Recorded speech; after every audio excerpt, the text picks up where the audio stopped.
วิดีโอนี้ก็แต่โดยการด่าการบ่ถูกก็ขออภัยนำ With you in the middle.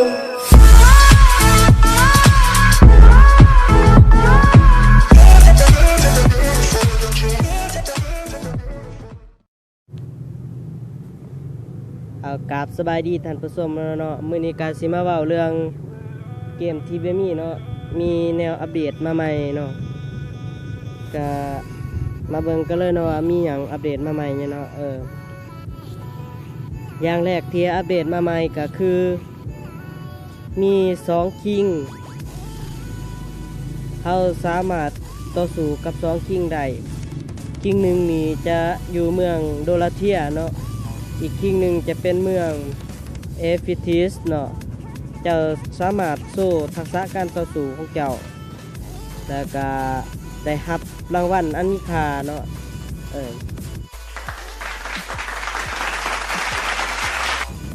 แล้วก็ที่สองมาเนาะ Missing Fast of the Elder Asian Almost Set เนาะอ่านบ่ถูกก็ขอโทษขออภัยนำเนาะนี่น่าจะเป็นการตามหาเสื้อเกราะเก่าๆที่ขาดหายไปเนาะเขาสามารถเก็บสุดเกราะเก่าๆที่ขาดหายไปแหละช่วยเพิ่มสมบัติของเขาเนาะข้อ3นี่ Guides of the Tournament เนาะกลุ่มเจ้าจะดีนี่กลุ่มเจ้าจะดีที่สุดนี่มันขึ้นอยู่กับการต่อสู้ในลักษณะใหม่ที่จะเกิดขึ้นเนาะหากะแปลไปข่าวๆจังซี่เนาะถือกะขอโทษคำเนาะมาเบิ่งว่ามีหยังเพิ่มมาใหม่เนาะเขาก็สิมาเว้าเรื่องโตมันมาใหม่เนาะมันมาใหม่ก็สิมีเวล90ขึ้นไปนี่จะสามารถต่อสู้กับบอสหรือว่าคิงอยู่เมืองโดลาเทียได้เนาะสามารถต่อสู้กับคิงอยู่เมืองโดลาเทียได้เนาะก็คือในโดลาเทียเดี๋ยวจะปรากฏปีศาจในตำนานหรือในปีศาจของบูฮันนะเขาสามารถที่จะยุดเขาสามารถที่จะยุดอีเวอร์รากอนเนาะแล้วก็disrupt แล้วก็ritual ของน่าจะเป็นจะสามารถทำลายพฤติกรรมของมันได้ก่อนที่จะสายเกินไปเนาะแล้วก็การต่อสู้กับบอสในเมืองนี้เป็นการท้าทายความสามารถที่จะได้รับเกราะเก่าๆหรือสินส่วนที่เหลือเนาะให้เฮานี่ป้องกันตัวละครของเฮาบ่ให้ตายว่าซั่นซะก็คือป้องกันตัวละครของเฮาต่อสู้กับคิงบ่ให้มันตายในรูปแบบใหม่เนาะจะเป็นการต่อสู้ในรูปแบบใหม่และก็ตัวนี้เนาะ New View 100ขึ้นไปนี่เนาะจะสามารถต่อสู้ในเมืองF Fetis นี่เนาะก็คือ King Veloy นี่ King Veloy ตัวนี้เนาะก็คือการต่อสู้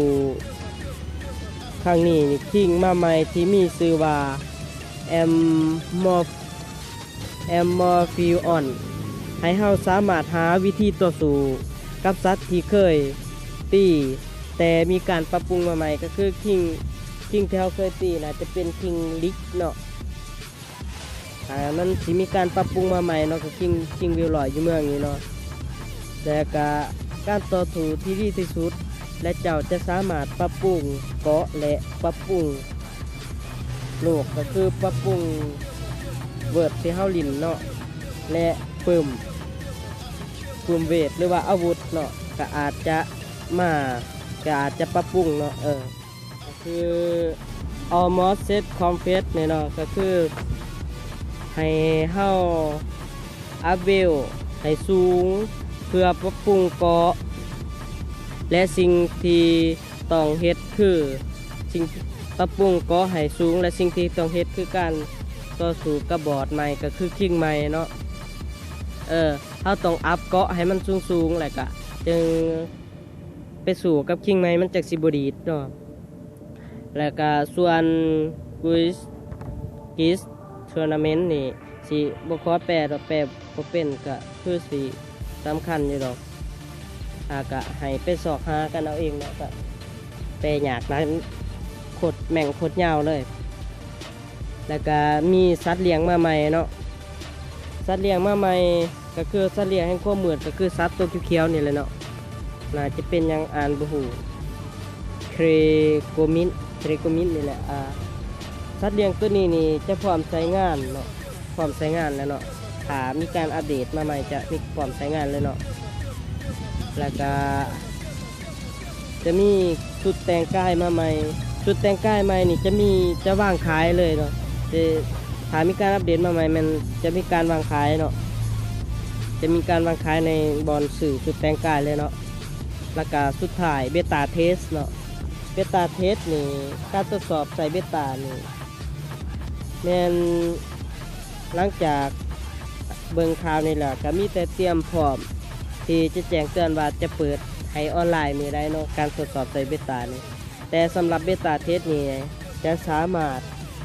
ใส่ได้ในคอมเท่านั้นเนาะจะสามารถลินได้ในคอมแต่ส่วนโทรศัพท์จะลินบ่ได้เนาะลินในคอมจะเป็นลินในออนไลน์ใน PC เนาะเอากะสิเบิดซำนี้แล้วเนาะกะขอขอบใจที่รับชมนะครับกะอย่าลืมกดติดตามล่ะกดไลค์กดแชร์ให้เด้อเพื่อเป็นกำลังใจเนาะกะคันมีเสียงรบกวนเสียงลมเสียงรถกะขอโทษนำเด้อกะขอจบคลิปเท่านี้เนาะกะลืมไปเนาะกะสุดท้ายกะขอขอบใจข่าวสารจากเว็บนี้เนาะที่มีแฟนไซต์น่าจะเป็นเว็บนี้เราสามารถติดตามข่าวใหม่ๆจากเว็บนี้ได้เนาะน่าจะเป็นเว็บของบริษัทเขาเนาะกะขอขอบใจหลายๆ